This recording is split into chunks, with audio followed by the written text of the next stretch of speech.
Out of all the active doctors, 56% are white, 70% are Asian, 5.8% are Hispanic, 5% are Black, and 0.3% are American Indian or Alaskan Natives.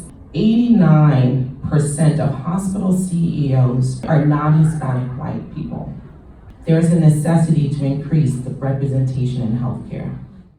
Hey everyone, this is HBC on the road again, and this time we're heading to Bakersfield, California in collaboration with the Save a Mom, Save a Family Foundation and Consumer Watchdog as we raise awareness of the devastating maternal health statistics of the Central Valley.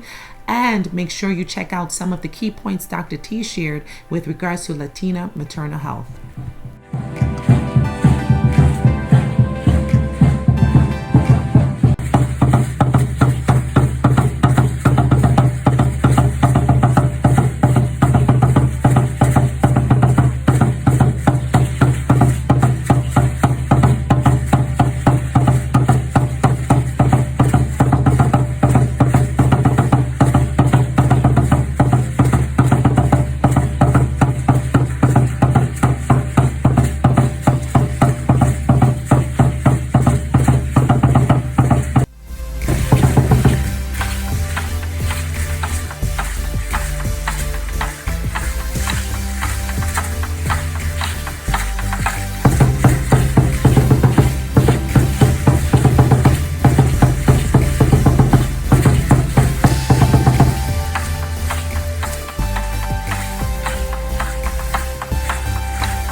So my name is Kaylin, and I work for the Kern County Department of Public Health, and I'm a nurse in a first-time mommy program called Nurse Family Partnership, and we are a national program, so definitely check out your local public health department to see if that is in your area. And what we do is we go into your home and we provide education on anything that these mommies want to know about. So we definitely meet them where they're at. We typically enroll around anytime before 6 months so we can start building that relationship. And the mom gets to decide what we talk about, which can range from how to be healthy during pregnancy, how to deal with labor and delivery, what is labor and delivery like, how can I use less interventions to have a happy and successful birth the way that I want it. How do I introduce solids? How do I breastfeed? How do I go back to school? How do I manage stress? How do I do, or how can I be better at communicating with my partner? There's just such a wide variety of topics that our moms can choose from. And we get to be with our mommies until their baby turns 2. And then we hold a big graduation ceremony and kind of honor their accomplishments that they've made over the past 2.5 years with us. And I just love our program so much. I get to be a cheerleader to 25 moms, and it is just so awesome. I feel so fulfilled every single day, and I love seeing our moms succeed. I actually had a previous NFP patient come here today, and her baby was like, she probably looked like 10 years old, and she just was talking about how awesome it was. So how old is the program? Oh, the program? Oh, it started in... It's at least 30 years old. They did 20 years worth of research. It was created by a physician that saw that there was a need in certain demographics for moms to have more support through their pregnancy, and they found that nurses are a really good, type of people to come out to the home and provide that support. Oh, that's awesome. That's awesome. So I love it. I love it. It is so wonderful to see our indigenous family here, right? Demonstrating self-care, right? Self-love. We know that indigenous treatment and ideas we know can be incorporated into our modern healthcare, right? To improve our quality of life, to deal with tragedy when it comes, because it comes and it will never stop. But we have ways in which we band together like we are today. I was talking to a young man who lost really his dreams and his hopes, it would seem, that he could come here and lock arms with people who love and care is really the only way that we make it through tragedy. The only way that we can pick our head up and find pride and hope in the remaining years that we have here, right, is to do that by locking arms with each other, by loving each other, by not judging each other, by seeing each other through our hardest moments, doing that together in love. And it is so wonderful to see the love here today, to see fathers here, right, to see mothers here, expectant mothers, to see the families of this community say that nobody will be left behind. Nobody's tragedy and trauma is so great that we can't look it right in the face, that we have to be ashamed of such things. No, that power and love is what gets us through hard times. Locking together, locking arms and standing side by side together. I'm so pleased to see our mayor here from the city of Bakersfield, to see the city and the county working in conjunction, right, to share ideas, to share hope, right, and to share love, because that's how we make it in this world. We need each other so desperately. I need you. I need to hear good, positive words. I need to hear encouragement. I need you as much as you need me, I promise you. So thank you for being here today. Thank you for sharing information, ideas, sharing hope, sharing people power. This is how we change our community. It's in people power. It's in everyday people. Everyday people saying we can do better. We will hold professionals accountable when they do not do their job responsible. When we pay their bills, right? Same with your politicians. You pay their salaries. They need to be answerable to you. Accountability is the key. This is what accountability looks like. This is what community looks like. People power. We have the ability. We have it. And you have proven that. Thank you. God bless you. The Central Valley having the highest rate of maternal mortality, the second highest of infant mortality. The Central Valley wants to take action, and we will take action together. But that key is together. All our partners coming out today, that's so encouraging to see people care. And Doctor, I know, Doctor, you came from Los Angeles. Thank you for showing that support. Definition of neglect. N-E-G-L-E-C-T. The definition of that is fail to care properly, not pay proper attention to, disregard, failing to do something, fail, admit, forget, ignored, overlooked, indifferent, lack of sensitivity or regarded for one's needs or troubles. And due to these behaviors of medical negligence, a young 28-year-old vibrant Latina mother is no longer with us. She leaves behind a family who loved her and children who adored her. She never even got to give birth to the baby she was carrying. Her other 3 children are now motherless.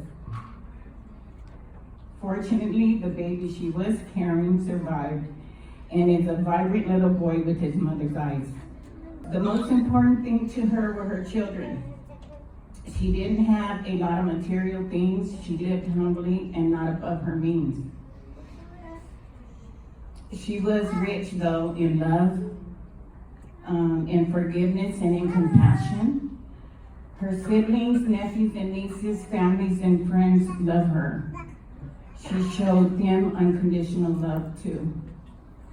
She left her smile and legacy everywhere she went, and I mourn the life that she never gets to experience. Before committing to a doctor, go to the California Medical Board site and look the doctor up. Investigate and interview your doctor or clinic before you commit. It's your right to be heard. It's your right to ask questions. It is your right. And a lot of people don't know that, and they don't understand that. I ask the medical field that we bring back compassion and bedside manners back to our patients. That you treat us as human beings and not just an insurance card. I ask that you do not discriminate and remember your oath to save lives when you enter each appointment. And hold each other accountable, because who knows when one of your daughters may encounter the callous disregard of one of your own colleagues. Do away with the godlike syndrome and nonchalant attitudes. Look your patients in their eyes and not down from your nose. Last and not least, what I want to leave you with is to be kind to one another. If you need help or education or support, our beautiful Kern County is engulfed with resources. Please don't shove these maternity mortality issues under the rug, because they are real. And I know this because I relive the nightmare every single day of my life. I'm Debbie's mom and Malachi's grandma. Gosh, if you knew her, you were blessed, because she was really a special girl to me. To everyone really. She was everyone's best friend and sister. She cared so much about people. She really wanted everyone to succeed in their dreams, and she believed in you when you didn't even believe in yourself. So I do this to honor her. I push through the pain. I carry it every day. It's not a moment, when she went for help, when she knew something was wrong. Nobody paid attention. Nobody talked to her about her symptoms of her preeclampsia. She never was stable. She ended up going home and passing away from a seizure. Malachi 18 hours later. So I do this so that no mother has to go through what my family has experienced. As the greatest family, no, it destroys a family.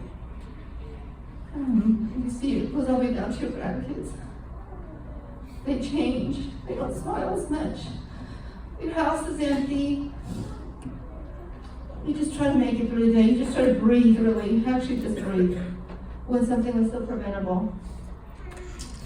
But her story has changed lives. It's been all around the world.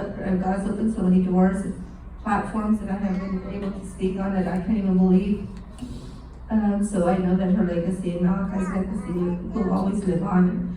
And even when you become a nurse, or you see somebody that doesn't look right, or you're swollen, or maybe you should have that checked out and take notes, or go home and do this. Just that one voice could save that mother's life, and it has. I've had a lot of text messages from other family and friends, and say, if I didn't know about preeclampsia, my daughter would have died. Or I learned to advocate for her in the hospital, and I'm not going to let them send her home. I'll go somewhere else. So I know that she's saving lives. I know that her story is bigger than my purpose here. If that makes any sense. Her purpose is a higher calling, and that is an honor. And it's an honor to call her my daughter.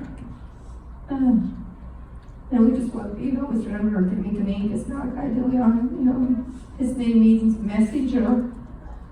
And what a name she picked for him. You know, it's amazing that was what she chose, you know. And like I said, it's her friends and family. We've been through a lot. We've tried to keep each other, to keep going forward, because she would want you to. She would want you to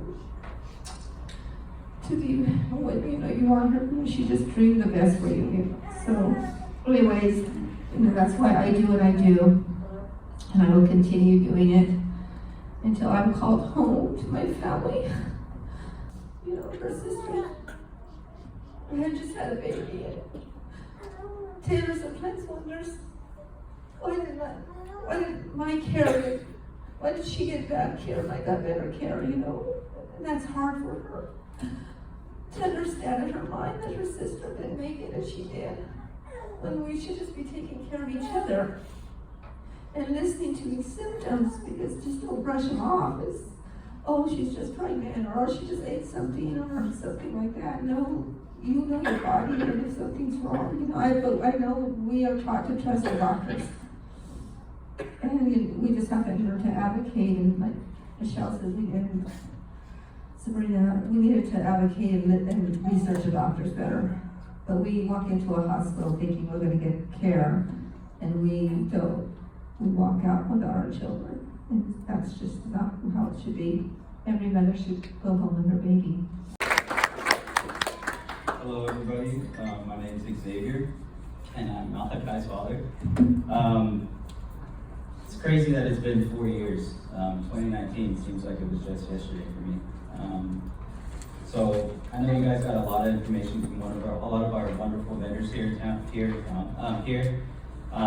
So I just wanted to talk a little bit about Malachi and go into a little bit more detail about him, just because some of you guys don't get to see that side. So Malachi, before he became Malachi, his mom, Demi, actually liked the name Axel. We like a bunch of crazy names. So she liked Axel, but at the same time, I like something even crazier, Asasius. And so I'm glad that didn't happen. So I remember we were going back and forth picking names, and we had a little list, and I remember texting my mom some of those names, and she sent me something back, like, have something with a little bit of meaning. And I was like, you know what, that's right. So the very first thing I did was I turned right to the Bible, and I started flipping through pages. And Malachi was one of the first things that stood out to me, so I immediately gravitated towards Malachi.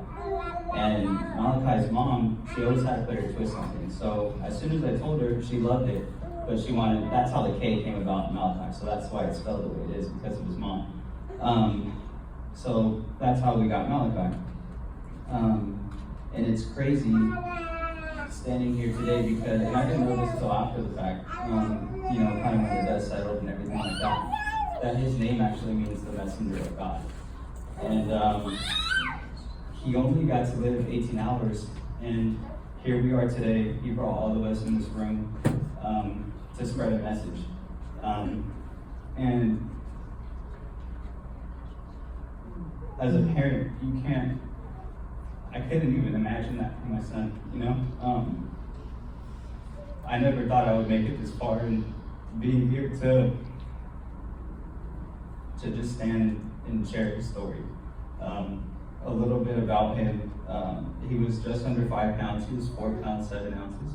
He was 18 inches, he was just under 18 inches, so he was a nice little baby. I remember the first time I initially seen him, I just thought like, man, we got a healthy baby, you know what I mean? Like he had all his 10 toes, his eyes, everything looked normal. He had this really dark, curly hair. It was kind of crazy. It almost looked like the waves that you would draw when you were a little kid. That's what his curls looked like. And one of the crazier things that I didn't really realize till after going through all our meetings, that we had all our fun meetings, going through autopsy reports and everything like that. It wasn't until then that I realized that his eyes were actually going to be hazel. And I had brown eyes and his mom had brown eyes, so I was just like, well, that's kind of crazy, you know what I mean? So that was pretty cool about Malachi, about having his eyes like that. And I'm just grateful to be a part of this. If you told me that I'd be doing this, you know, back then, I would have laughed at you. I'm like, dude, there's no way, like, I'm not the right guy for this. But I'm really just thankful that it was me and, you know, not some of his family members, because it's, you know, my family died that day, but I also died as well. So there was 3 of us that died that day. I had to learn everything all over again, and it was just a tough time in life. But you know, and the cool thing that with Malachi what would have been is me and my brother actually we're gonna have a baby around the same time. So and my nephew is here too. So it's kind of cool that I got a blessing too, because you know, when I forget of what he might have looked like when he was 4 or whatever the case is, I get to kind of take a glance at my nephew and see what he would look like. But you know, we're all in this room for a reason. We're all going to pick up something from today that can help somebody else in the future, and that's why we're here, and that's why we do this. And we can't do it alone. So I'm very grateful for everybody in this room here taking the time, especially on a Saturday, to come here and spend time with us. And one thing that helps me, no matter how mad you guys are or whatever the case is just try to stay close to God. Because that's the only reason that I'm here, up here talking to you guys. That's the only way that you guys are going to get through something like this, because the counseling helped, everything helped, but you know, to really heal your heart and mend that stuff back together, that's the only way I'm here. And having the strength to even speak to you guys. So, and this maternal health crisis is real. I was, by the grace of God, shocked back to life. I was intubated and in a medically induced coma for almost a day and a half. During that time, my family had been called to the back room to be told to start making plans on where my son would go, because they didn't think I was going to wake back up. I had a baby 10 years ago on Cinco de Mayo 2013. So I'm going to tell you a story. It does not always feel awesome telling this story, especially when there's men in the room, but it has to be told because it could happen to you. Okay. My dedication to becoming an obstetric violence and maternal mortality patient advocate began 10 years ago with my own medical battery during the birth of my son. I was given an episiotomy, which is when they cut your vagina to make room for the baby to come out. I was cut without my consent. I said multiple times, do not cut me. Okay. And the doctor ignored me. And not only did the doctor medically abuse me, he also verbally abused me as well. The doctor cut my vagina 12 times after me saying no. He told me to shut up, and if I didn't like it, to go have the baby on the floor or to go to Kentucky. And then he slashed me 12 times. This story, when I tell it, it always sounds horrible, but it's one of those stories that I actually caught on video for the whole world to see. So what it did is that it proved that we are not crazy. We are not being dramatic, as we're told all the time. You're just overdoing it or whatever. And so that's what happened. When I went home after being brutally assaulted, I was also denied pain medication. He told me no because I'm breastfeeding. Because I forced myself to breastfeed for the next 2.5 years after that. It took me over 6 months to even walk like a normal person. It looked like either a car had hit me. I mean, it just did not feel good at all.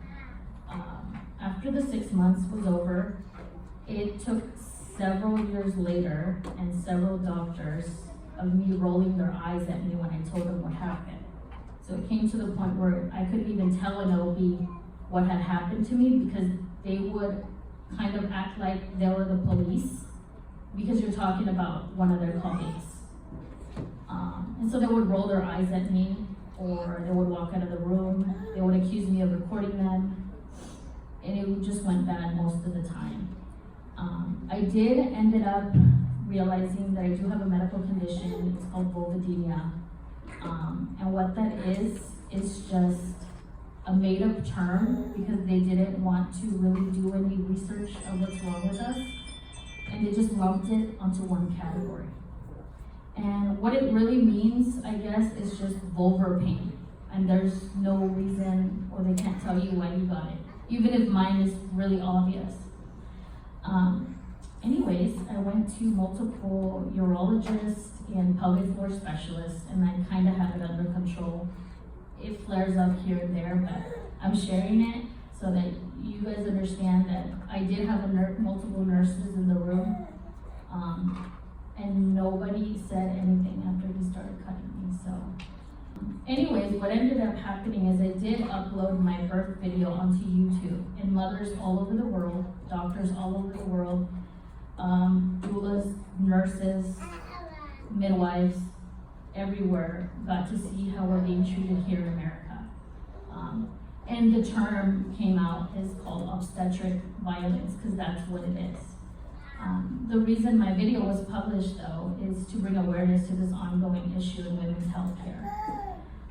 After being assaulted and neglected and ignored, I pretty much followed all the stories that were happening in Bakersfield and kind of gave of like what to do if this happens to you. Because I did end up suing my doctor, but I did not sue him for like medical negligence. I went after him for assault and battery. And with that, I learned a lot of things. I learned to write a complaint to the hospital when something bad happened. I also learned to file a complaint to the Medical Board of California. And I also filed a police report. The police did laugh at me. They didn't want me to destroy his reputation. And that doctor ended up being suspended from the hospital that I met him at. And he was also fired from the clinic where I met him at. So he's was not a good doctor anyway. I ended up suing him. We settled out of court. And then he ends up surrendering his license to the Medical Board of California. So he was no longer hurting people where I lived. Yeah. So that's what I told my story. Hi everyone. It is a pleasure to be here. Oh my goodness, look at all these faces. This is such a wonderful event. Congratulations to everyone in participating and doing the hard work to make this work.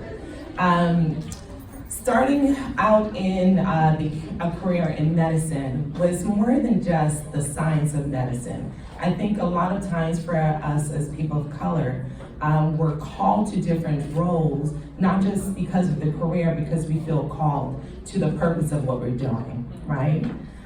So that I was pretty much the same. I felt called to make a difference in my community. So that you know a little bit about me, I was from the Caribbean originally, so every now and then you'll hear a little accent popped in, and then you'll be confused because then you'll hear a New York accent, because I was raised in New York. I was raised in Brooklyn, New York. So I am very much a product of the inner city. I'm a product of immigrant parents, and I'm an immigrant myself. So I know what that journey is like. When I started in medicine, we all take an oath. You guys are familiar with the Hippocratic Oath? Interesting about that oath is that there are certain key points in the oath. And one of the key points says to abstain from all intentional wrongdoing and harm.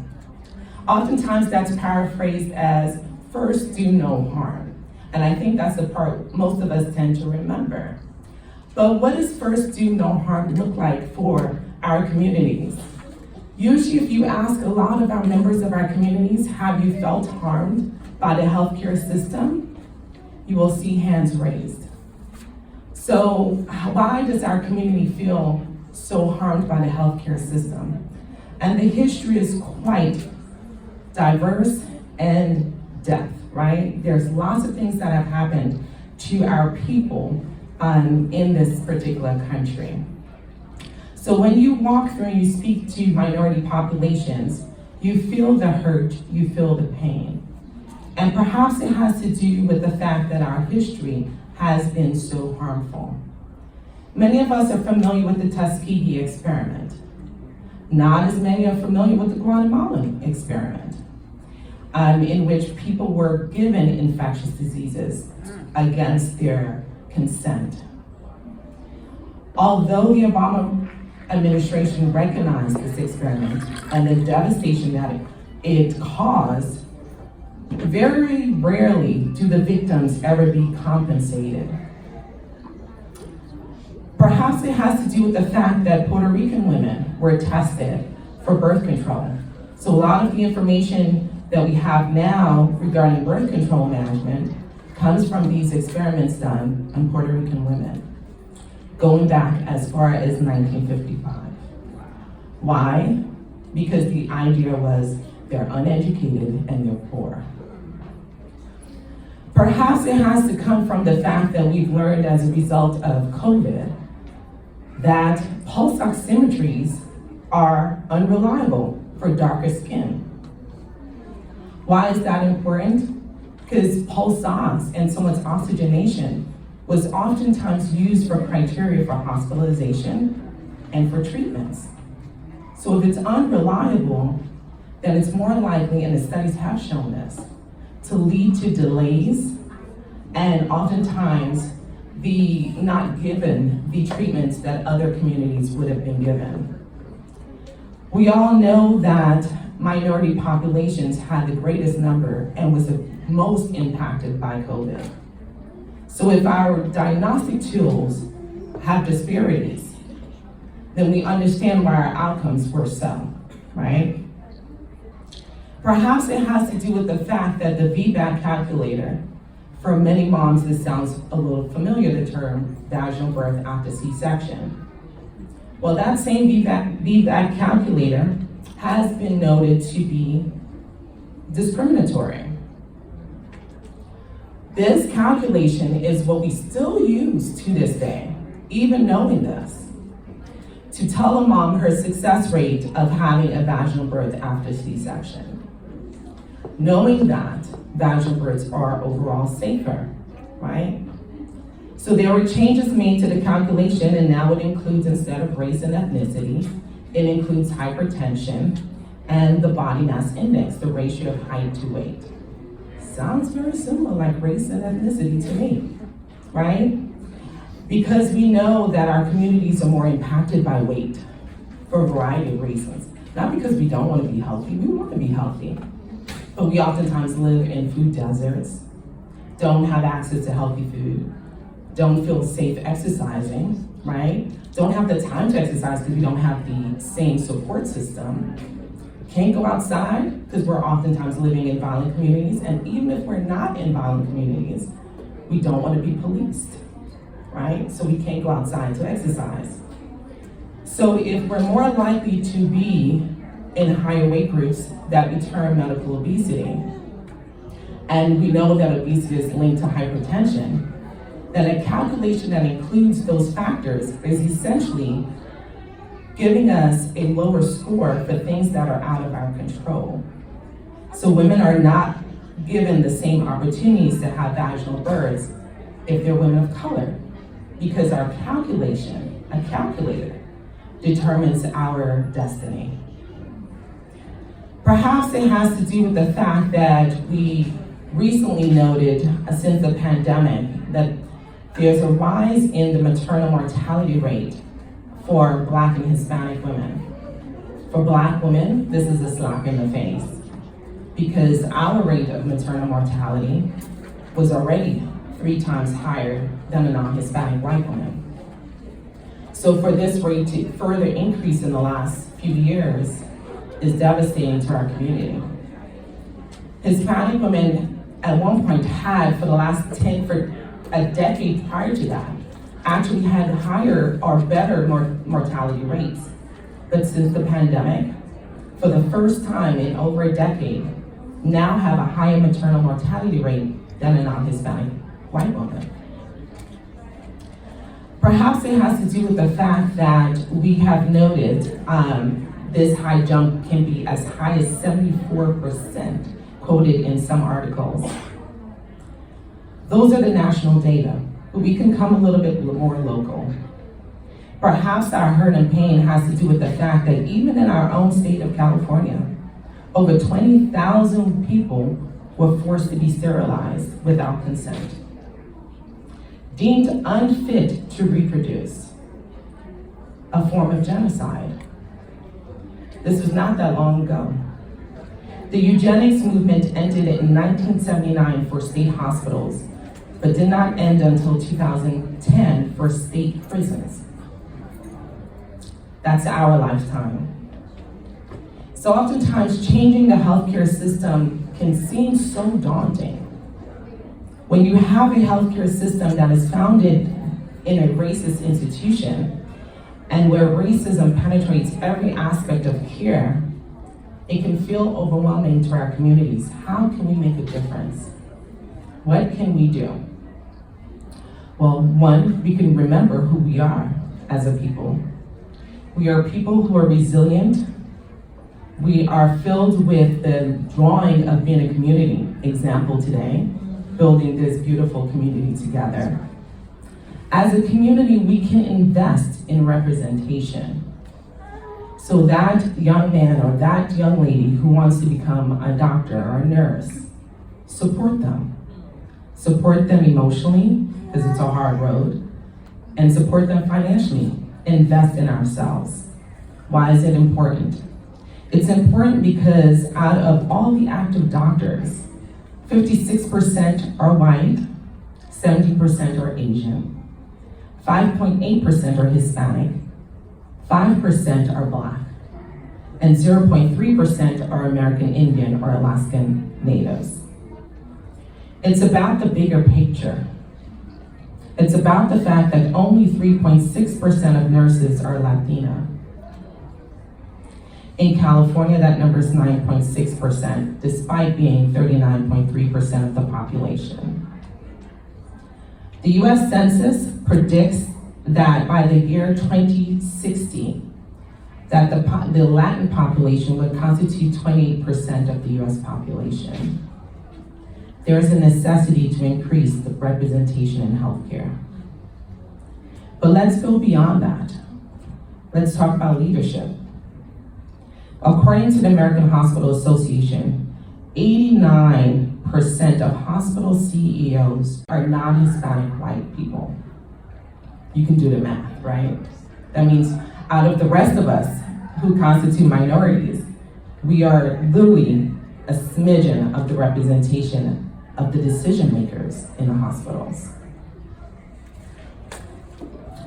Let's look at the overall healthcare system. According to JAMA, the Journal of American Medical Association, 15.3% of health system CEOs are women. 15.3. 15.8% of healthcare insurance companies, decision makers, they tell us what to do as doctors. What labs we can order, what tests will get approved, what imaging can be done. Only 50.8% of health insurance company CEOs are women.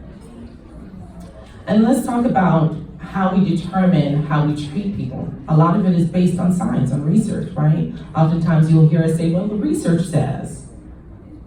But who's the research on? How do we interpret research when we're underrepresented? Minorities represent only 30% of enrollment in clinical trials, and not without cause, as I just shared. There's a long history as to why we don't trust research. The end result is that the textbook is not about us, so that's why we're frustrated when we come to doctors, including myself, and we say, but I feel this way. And the reply is, but that doesn't make sense. How can it make sense when the study books are not about me? Perhaps we can talk about only 67% of Hispanics are enrolled in clinical research and 3 to 5% of Blacks. We know as a community we can make a difference. For those who are in healthcare, I'm going to talk to you next. This is for my nurses in the room. We are in positions to make a difference. And oftentimes the weight can be heavy. But first we must start with feeling like we belong, not that imposter syndrome. Feeling that we are a member of the team, that our voice is important, our representation is important. Developing relationships at an early start. You are worthy. It's also important that we stay up to date, because our role is beyond just the care of medicine. It's also that we walk into rooms where we represent our communities. So we have to know what our community struggles are, how medicine is different for us, because you are the only voice who will likely bring those things up, who will identify and point out disparities in medicine. It's important that we have that knowledge. Oftentimes you can feel like you can't say something, but you have to use your chain of command. If one person doesn't listen, go up that chain. And if you feel unheard, make sure that your patients feel heard, that they feel that you have communicated with them their care, and that they feel a part of their own health care. Making sure that you document your findings, even if you feel your findings and your input is not welcome. Document, document, document. Make sure that every communication, everything you've shared with your superiors is documented. Oftentimes that's the only thing left. Make everyone feel heard is important. And also ask the why. So this is something I personally learned. The why is important because it helps us to identify areas that we ourselves have in terms of how we view our own communities. We're all raised in a racist society, so ideologies penetrate even without your knowledge of it. So it's not assuming that the person didn't show up for their appointment just because they don't care, but asking them why. Oftentimes you'll find out so much about social barriers. Not assuming that Black women just don't want to breastfeed, but understand the fact that our inability to breastfeed has to do with our social barriers. The fact that we're more likely to return to work earlier. We're less likely to be at facilities that support breastfeeding. And understand that both Black and Hispanic women have less access to paid leave. Those are the whys, not that we don't care. That's the stereotype. And so together I encourage us as a community to do the hard work, and it is hard work. And we'll likely not see the outcomes of our hard work and all of our dreams in changing the entire healthcare system in our generation. But be content with knowing that the work that you're doing now is going to change it for the next generation. And we are making changes. I don't want to make it seem like we aren't. We are making shifts. This is a very much an example of that. But I want us to feel encouraged and be reminded of who we are as a people, how powerful we are as a community, and to continue to strive in all of these efforts. Thank you so much for having me.